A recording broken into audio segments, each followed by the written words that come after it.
And that's not really what we are. Over 70% of our kids are completely unchurched, never been to church a day in their life. We do have some church kids, but the majority, almost 3/4, camp is as close as they ever get to church. They are coming from completely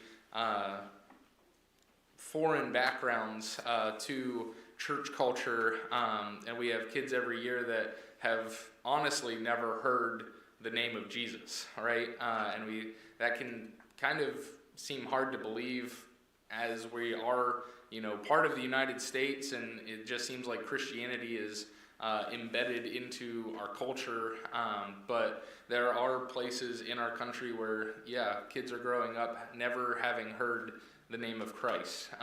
And you could see in the video, we have a lot of activities. We've got 19 riding horses, we've got zip line, we've got laser tag, archery tag, and a lot of these kids, they come for the activities, right? They come because it's fun, and we've been an organization since 1964, so a lot of the youngest kids we have, their grandparents came to camp, back in the 60s and 70s, and so we have kind of that generational precedent, and we've been able to build trust with the communities, and so people trust us, even though they know that they're going to get that Bible stuff at camp. They still trust that their kids are going to be loved and taken care of and have a good time. But we want to be aware of the opportunity that we have with these kids when we have them for a week. We know they might not come having known the gospel, but we want to make sure that when they leave, they go home having heard the gospel very clearly. And so we have chapel twice a day, where the gospel is presented time after time, and then after chapel, small group discussions where they're sitting down as a cabin group with their counselors, and their counselors are able to say, all right, what did you hear, right? Like, I know what the speaker said, but what are you hearing? There can be that breakdown in interpretation, so being able to go deeper, to have those conversations of just, all right, this is what was presented, what are you hearing, what are you taking, and really just kind of drive that point home. Campers are definitely the focus, the heart and soul of what we do as a ministry, but we kind of view camp as a whole of having three different focuses of ministry, and one of which is our summer staff. Oh yeah, so a little bit about the history of camp before we get into our summer staff. Echo Ranch was founded by a man of the name Alan McMurtry. He and his wife homesteaded in Berners Bay in the late 40s, early 50s. He was a logger by trade, which is my heritage. My dad was a logger, and so can understand the culture a little bit better. But Alan loved the Lord. At that time, the government wanted Alaska to be settled, and so they had the Homestead Act, so they would give 150 acres to every person who would homestead with the intent to stay in Alaska. So Alan, with his wife Catherine, homesteaded where camp is now today, and as a result, the government gave them 300 acres of some of the nicest real estate in all of Southeast Alaska. Most of Alaska Southeast is either water or mountains. There's not a whole lot of flat ground in between. Camp sits in a river valley, so we do have flat ground. Our sports field is, I think, probably one of the only natural, fields in Southeast. Everything else is AstroTurf, and so we were very blessed and unique in that location. And Alan loved the Lord, always envisioned the property being used in ministry somehow. He initially thought either a seminary or a boys' Christian school, but was kind of willing to just hold it in an open hand. They, through their church in town, they were in communication with a couple who helped at an orphanage in Juneau, the Minnie Minfield Home. They helped with the land that they had. They raised beef cattle to help supplement the food bill for the orphanage and just support them in that way. And through the relationship with Jake Huffman, who was helping run the orphanage, Jake and his wife were actually missionaries with Avant Ministries, which is our now parent organization. Jake asked him, hey, what would you think if we brought all the kids out to your property for 2 weeks? Get them out of town, different change of venue. They had a few horses and, just kind of do something different, have a kind of a camping trip of sorts. And so they did. The girls all slept in the house. The boys slept in the hay loft of the barn. And for 2 weeks they were out on site. And through that time, they were very intentional to every day sit down and have devotions, share the gospel. And at the end of those 2 weeks, every one of those kids from the orphanage made a profession of faith in Christ. And it was at that point that Alan said, I think this is what God has in plan for this property. And so the very next year, 1964, they had their first week of camp as Echo Ranch. And Alan completely signed everything over to Gospel Missionary Union, which is now Avant Ministries, and camp was founded. So back then, at the start, it was only like 4 weeks in the summertime. We are now a 6-month operation. We have a spring and fall retreat season that kind of bookend the 12 weeks of our summer when our counselors are on site, and we run 9 weeks of camp. And we've been averaging right around 100 kids a week, so we'll see about 850 kids through each summer. But yeah, it takes a lot of hands in the summer, on the weekends when we have no campers on site. Our kitchen staff are still cooking for about 80 people. So that's our full-time staff, our summer staff, work teams, and then just miscellaneous volunteers. So it takes a lot of people to make camp happen. There's a lot of moving parts, and our summer staff are a very large part of that when camp is happening. Yeah.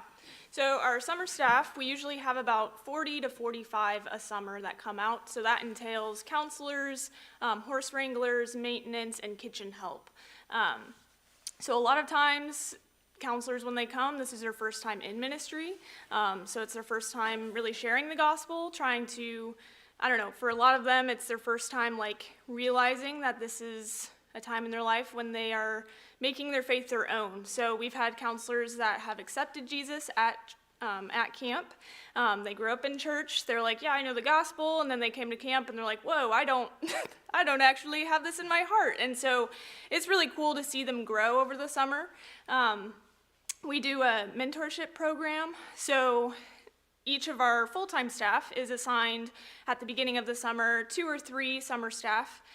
So each week they meet and they mentor them. They just kind of pray with them, talk through what they're going through, kind of what they're processing, that kind of thing. And it's a really cool program just to even have people to specifically pray for our summer staff. And that has, once they go home, that also continues. So our staff continuously prays for those summer staff, keeps in contact with them, reaches out, kind of sees how they're adjusting to back home life.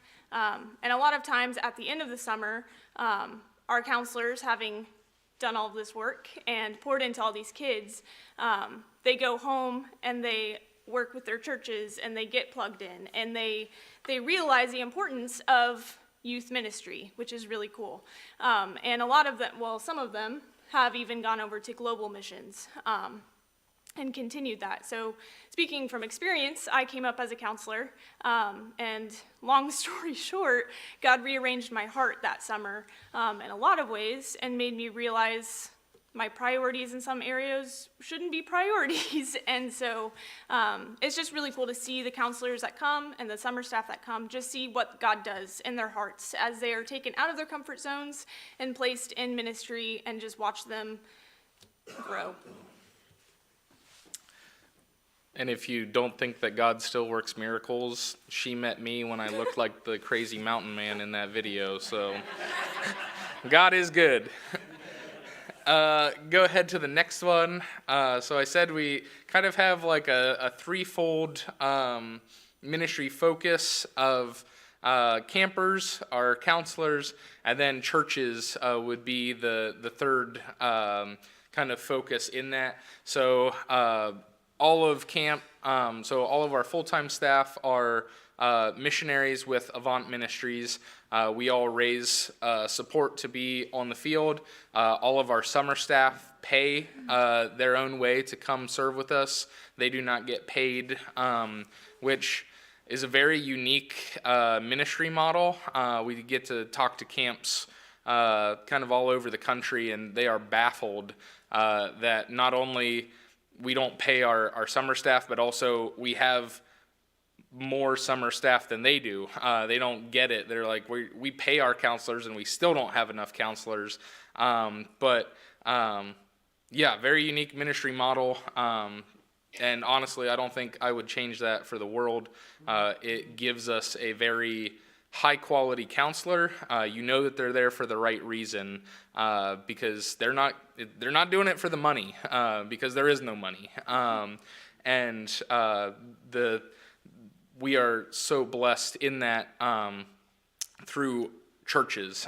So Echo Ranch our mission statement says that Echo Ranch exists to build the body of Christ through Christian camping and in partnership with the church.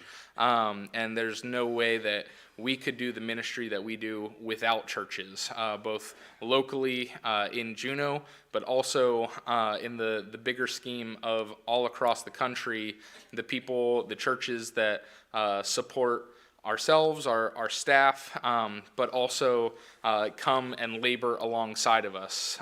So in that video you saw some footage of them building. The one was a big gazebo. One was our new chapel. All of our big capital projects are accomplished through volunteer labor of churches coming, serving alongside of us, and giving of their time and skills to come help us build chapels and cabins and houses and whatever it may be. Through that time, like, they're coming to serve, but as my dad would say, you can't outgive God, right? They come thinking that they're going to be a blessing, and they leave saying, wow, we have been poured into and blessed far more than we have given of ourselves. So like Hannah said, that we have summer staff every year that I would say actually start following Christ at camp. We recognize that these churches that are coming also use their time and their trip as outreach, right? To reach out and invite people along that don't necessarily attend their church, but they've got relationship and they know they've got a similar skill set, and say, hey, we're going to build a cabin in Alaska. Do you want to come? Yeah, that sounds pretty cool. And so while they're at camp, they're meeting every morning for devotions. They're sharing testimonies. They're building together that team, and these people that don't know Christ, right, are getting to be a part of this community, to build relationship. So then once they go home, that groundwork is already laid for those people to invite them into the context of the church as a whole. And we've seen this happen time and again, that people can point back to their time coming to Echo Ranch on a work team to say that's what God used to call me to himself. And yeah, a few years ago, we had a fellow who, their team comes every year from Des Moines, Iowa. He's a police officer. They came up, and on their way back, he was posting pictures of their time and the projects that they were working on in just Alaska. And one of his good friends, he's also a police officer in Nashville, Brian had tried to share the gospel with him for years, and every time he just kind of shut him down.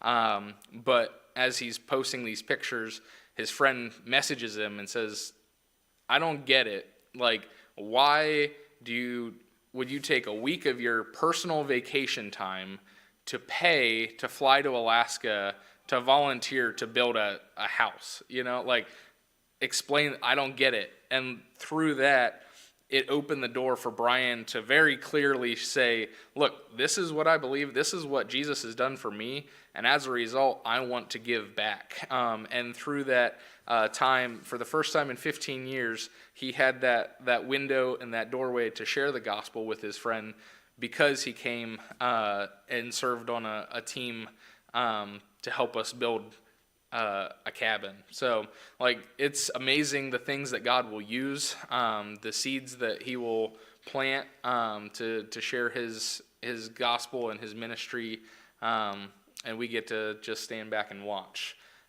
Go ahead to the next slide. So, a little bit about ourselves. I am originally from Mount Pleasant Mills, just across the river a little ways. My dad, like I said, was a logger. He had Alderfer Lumber Company. One of his former customers got involved with camp as their facilities director, and in 2007 reached out and just said, hey, camp has a sawmill that nobody has run in years. Nobody knows how to run. Would you be willing to come and see if you could get it going?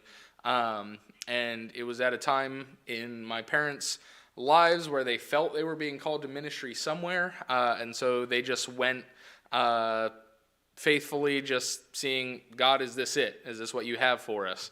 Went up for 10 days, got the mill running, enjoyed the time, had a conversation on the flight back to Seattle of, is this where we're supposed to be? And they both confidently came to the conclusion of, no, this is not it.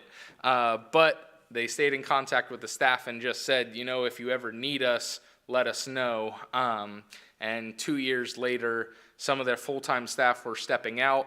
The director reached out and just said, hey, would you be willing to come for the summer as summer staff? Just, kind of fill in the gaps wherever needed. And so in 2009, we went as a family. And then 2010, Dad stepped into the role of wilderness director, running the wilderness camp. And then in 2011, Avant leadership asked him if he would step into the camp director role. And so with that came the requirement of moving to Alaska. So we moved up my junior year, and I finished high school. And all through that time, I was involved with camp. As soon as I was old enough, I was a junior counselor, and then a counselor, and then the boys' head counselor. But I never envisioned myself going full-time with camp. My vision was I was going to work at one of the mines. There are 2 mines within Juneau city limits, and I thought I was going to work at the mine, make a lot of money, and I would support other missionaries. And as a missionary now, I'm grateful for those kind of people, but I can confidently say, looking back, I wanted that because I was selfish and lazy. I didn't want to do the hard work of ministry, the uncomfortableness of raising support, but God, through prayer and seeking where he wanted me, really took that desire for financial independence and security, and really replaced it with a heart for the kids that I had got to counsel for the past 7 years, and really felt called to join full-time staff, which I did in the spring of 2018, joined, and I now serve as the assistant program director, and so I am involved with everything pertaining to our summer camping season, making schedules, setting up activities, running games, dealing with counselor conflicts and issues, and basically anything involving the counselors or the campers I'm involved with in one form or another. So a lot of times it's very messy. We have a lot of fun. And yeah, it's a good time. Yeah, so as I mentioned before, I came up as a counselor in 2019. I would say willingly, but honestly, I wasn't super excited about it. I'm from Kansas City, Missouri, and I heard about camp through a couple at my church, and they kept trying to get me to come to camp for years, but I was like, I have a job, I'm not going to take off 3 months, like, no thank you. And so then in 2018, I felt like the Lord was calling me to something different. And so I was praying about that and just like, what does that mean? And so this couple again was like, hey, I think you should pray about going to camp. And I was like, I just don't want to do that. But I told them I would pray about it. So through prayer, long story short, ended up at camp and was petrified. I was like, okay, Lord, like I'm here. And I just, as the youngest of the family, I just didn't know what to do with kids. I just didn't babysit growing up. So I was like, what am I supposed to do? All right, I guess I'm counseling. So yeah, God really rearranged my heart. Obviously, that's where we met. But more than that, I just grew to love kids. So at the end of the summer, I realized, yeah, I learned a lot, and I really love kids, and I have a heart for these kids, and I want them to be seen, and I want them to know Jesus. And so, yeah, we started dating that fall, and got married in 2020. And so I'm in full-time missions. Never would I have thought in 2019 that I would be in full-time missionary. But yeah, at camp, I am on program as a work staff coordinator. Work staff is usually, on any given week, we have more counselors than is necessary for the cabins. So those extras get to do dishes and mop and clean dorms and lots of other fun things.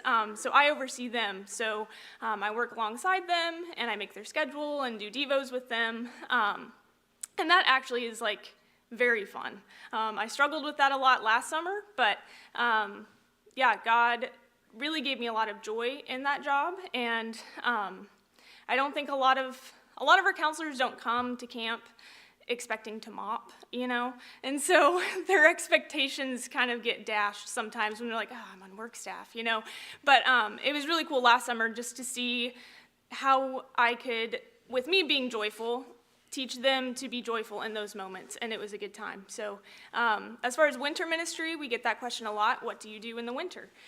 So we're usually done with camp around October, so then we move back to the town of Juneau, and it's a lot slower of a time, thankfully. If it was as fast as we go all summer, we would burn out probably, but we realized a few years ago, or Andrew did, that one of the needs was kind of discipling and keeping up with high school campers. So we saw a lot that these high school campers come to camp, they get that camp high, and then they go home and they're like, well, I don't have community, I don't have whatever, so then they just move on. And then we see it again the next year.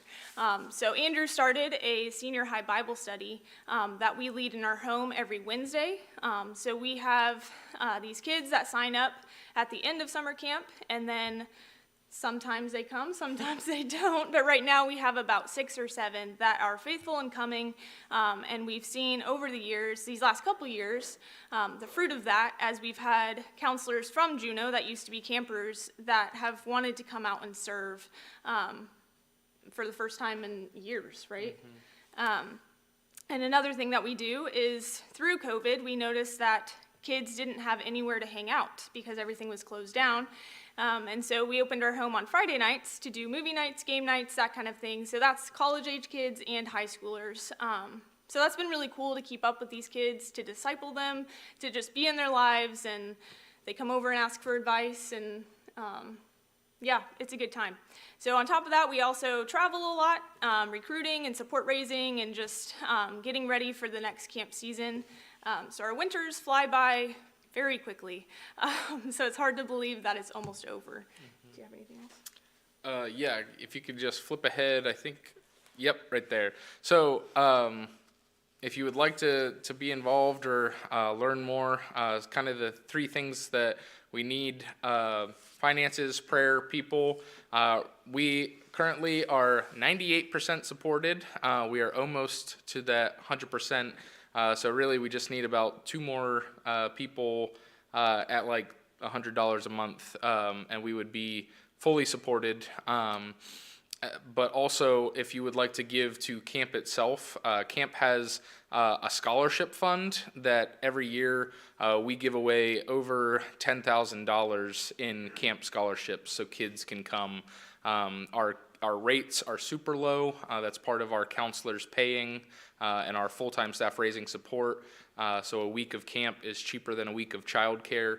But even with that, we still have people that can't afford to pay the whole week fee. So we give away, like I said, about over $10,000 a year just in camper fees. And so that's a great option if you would like to help kids come to camp. On echoranch.org, that's our website. You can find a link to that. But definitely be praying for us. And then people. So our summer staff, we still are looking for a few girl counselors for the summer. So anywhere 18 and up.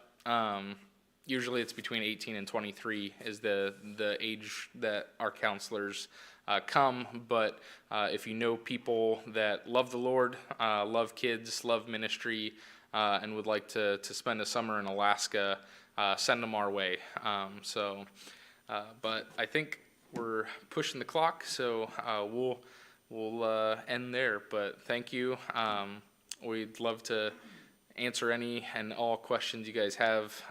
Later we'll be here this morning and then at the meal afterwards. So And this evening. and this evening, yes.